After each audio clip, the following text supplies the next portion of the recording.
नमस्कार विद्यार्थी मित्रांनो, आपलं स्वागत आहे या व्हिडिओमध्ये. बघा, या व्हिडिओमध्ये आपण छोटासा टॉपिक बघणार आहोत. याच्यामध्ये काय बघायचं आपल्याला? त्रिकोणी संख्या ओळखणे. म्हणजे एखादी संख्या दिली आपल्याला, तर ती त्रिकोणी आहे का नाही हे कसं सांगायचं? परीक्षेमध्ये याच्यावर आपल्याला प्रश्न विचारले जातात. खालीलमध्ये पर्यायामधली कोणती संख्या त्रिकोणी आहे किंवा नाही? मग काय करायचं बघा, पहिली स्टेप. समजा पहिलं उदाहरण आपलं किती? 15. जर दिलेली संख्येचं काय करायचं? डबल करायचं, दुप्पट करायची. 15 ची दुप्पट किती विद्यार्थी मित्रांनो?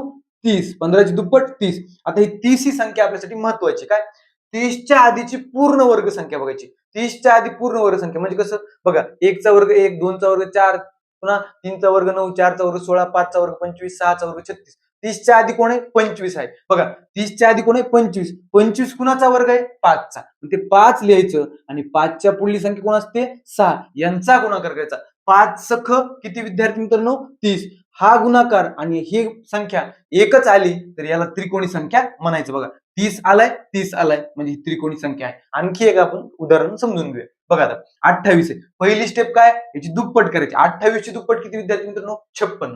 28 ची दुप्पट 56. आता बघा, 56च्या आधीची पूर्ण वर्ग संख्या बघा. 56च्या आधीचा स्क्वेअर बघा, कोण आहे बघा? 49. किती? 49. 49 कुणाचा स्क्वेअर आहे विद्यार्थी मित्रांनो? 7चा. 7 7 49. मग 7 लिहा ना. आणि 7च्या पुढली संख्या कोण असते? 8. 7 गुणिले 8 करा. किती आलं? 7 8 56. बघा, हे 56 आणि हे 56 सेम आहे म्हणजे ही त्रिकोणी संख्या आहे. बघा, इथं जर वेगळं आलं, इथं 56च्या ऐवजी इथं वेगळं आलं तर त्रिकोणी संख्या नाही म्हणायचं. त्रिकोणी संख्या ही असते. पुन्हा आता 54 बघू. पहिली स्टेप काय? संख्येची दुप्पट करायची.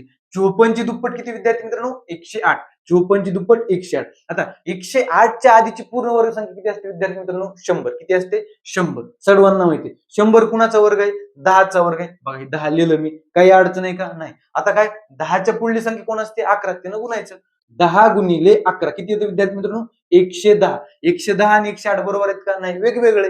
मग ही त्रिकोणी संख्या असेल का? नाही. आपल्याला सेम सेम पाहिजे बघा. 30 ला 30, 56 ला 56, 108 ला 108 पाहिजे होते. येते का? नाही. म्हणजे त्रिकोणी संख्या नाही. आता 32 चेक करू. पहिली स्टेप 32 चे काय? दुप्पट करायचं. किती येणार? 64. आता 64 स्वतःच काय विद्यार्थी मित्रांनो? पूर्ण वर्ग संख्या. मागे येऊन जमत नाही आपल्याला, कारण तो 8चा वर्ग आहे.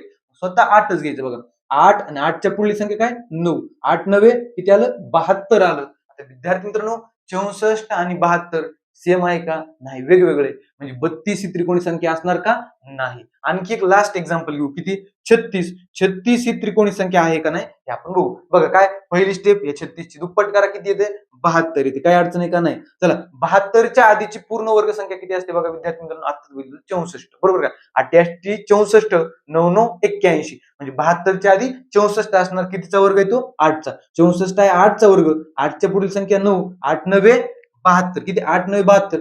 72 सेम, 72 सेम. म्हणजे 36 ही त्रिकोणी संख्या आहे. अशा त्रिकोणी संख्या कोणत्या कोणत्या असतात विद्यार्थी मित्रांनो?